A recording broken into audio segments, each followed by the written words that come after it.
Corona virus جو کہ COVID-19 کے نام سے جانا جاتا ہے، اس سے ساری دنیا واقف ہے اور دنیا کو جس نے ہلا کر رکھ دیا، جس کے اثرات معاشی معاملات پر ابھی بھی باقی ہیں اور معیشت بری طرح متاثر ہے۔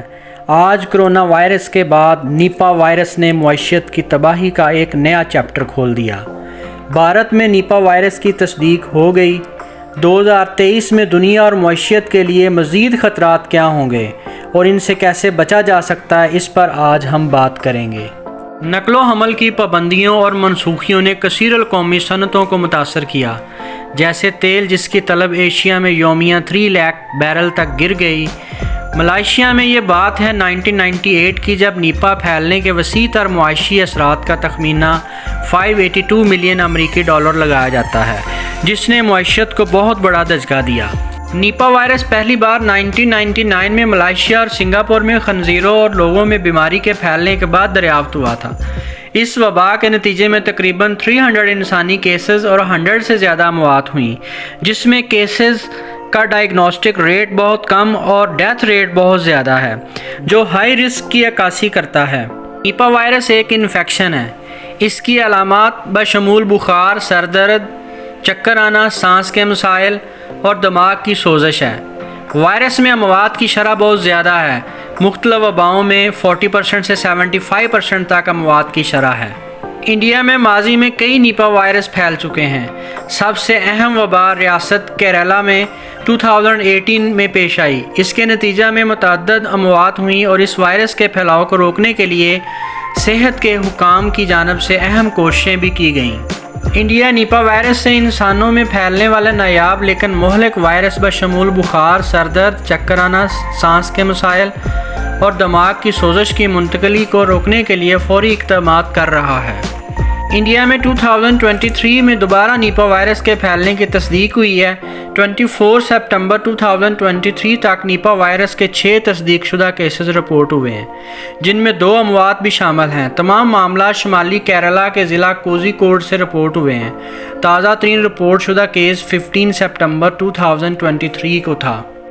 اب ہم بات کرتے ہیں کہ نیپا وائرس جو ہے وہ پایا کہاں جاتا ہے۔ یہ پھل یا پھلوں کی مصنوعات جیسے کچی کھجور کا رس کھانا یا پینا، متاثر پھلوں کے چمگادڑوں کے پیشاب، لعاب سے آلودہ بھی انفیکشن کا ایک ممکنہ ذریعہ ہے۔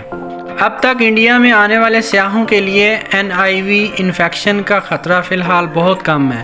اگر درج ذیل احتیاطی تدابیر اختیار کی جائیں تو پھر نیپا وائرس سے بچا جا سکتا ہے، جس میں ذاتی حفظان صحت پر خاص توجہ دینی چاہیے۔ کھجور کے کچے رس کا استعمال نہیں کرنا چاہیے۔ تمام پھلوں کو صاف پانی سے اچھی طرح دھونا چاہیے۔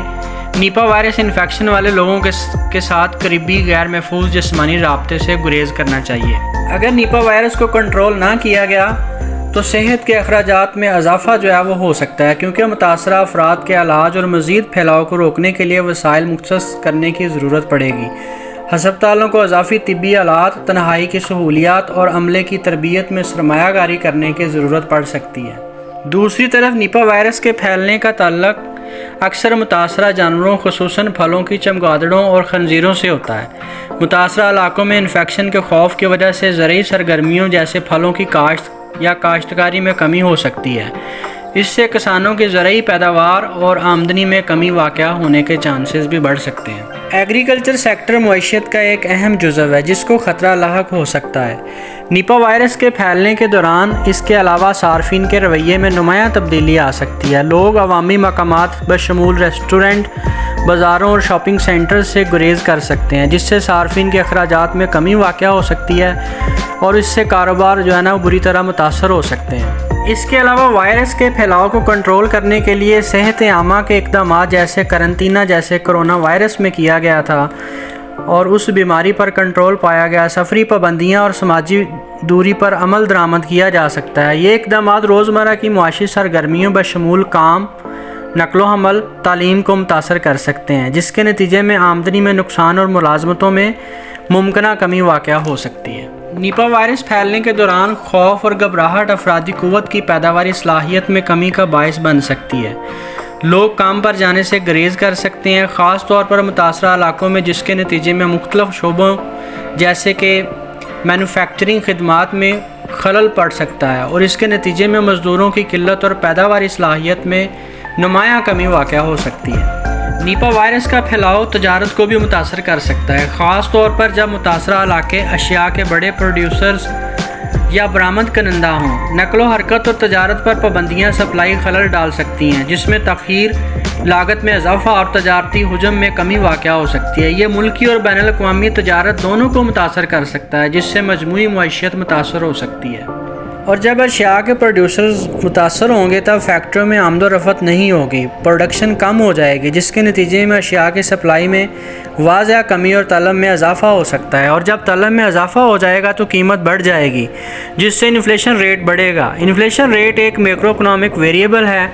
وقتی قلت کو پورا کرنے کے لیے ہمیں دوسرے ممالک سے چیزیں منگوانی پڑیں گی، جس کی ادائیگی ہمیں ڈالر میں کرنی پڑیں گی۔ جب ڈالر میں پیمنٹ کریں گے تو تب ڈالر کی قلت پیدا ہو جائے گی، جس سے ایکسچینج ریٹ بری طرح متاثر ہوگا۔ لوگ غربت کی چکی میں پسنا شروع ہو جائیں گے، معیشت کا پہیہ رک جائے گا۔ اس لیے ہمیں ابھی سوچنا ہوگا، سمجھنا ہوگا اور تیاری کرنی ہوگی، اور کوئی بھی آفت آنے سے پہلے اس کا سدباب کرنے کی ضرورت ہے تاکہ ملک کی معیشت مضبوط رہے۔